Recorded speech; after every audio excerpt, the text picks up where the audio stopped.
Hospital బ్యాగ్లో ఏమేమి use అవుతాయో ఇప్పుడు చూద్దాం. ఫస్ట్ది పాత బట్టలు,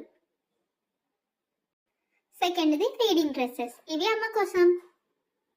హాస్పిటల్ నుంచి డిశ్చార్జ్ అయ్యేటప్పటికి ఒక డ్రెస్ పెట్టుకోవాలి. తర్వాత towels, hand kerchiefs, wet pads. ఈ బ్రష్ ప్యాడ్స్ అయితే మా మమ్మీకి అంత యూజ్ అవ్వలేదు, ఇన్నర్వేర్ కూడా పెట్టుకోవాలి. నెక్స్ట్ గ్రూమింగ్ కిట్ పెట్టుకోవాలి. తర్వాత డైపర్స్, అవి నా కోసం. క్లాత్ డైపర్స్ ఏం యూజ్ చేయాల్సిన అవసరం లేదు, హాస్పిటల్లో మనం ఉతుక్కోలేం కదా. Next mat. తర్వాత నా కోసం నాప్కిన్స్, నా కోసం బేబీ క్యారీ టవల్స్, అండ్ నాకు 4 pairs ఆఫ్ క్లాత్స్. నా కోసం చిన్ని గిలక, ఆ ఫీడింగ్ అయితే అంత యూజ్ అవ్వలేదు. తర్వాత diaper rash cream, wet wipes నా కోసం. ఇవే కాక బేబీ క్యారీ కూడా. లైక్ చేసి సబ్స్క్రైబ్ చేయండి.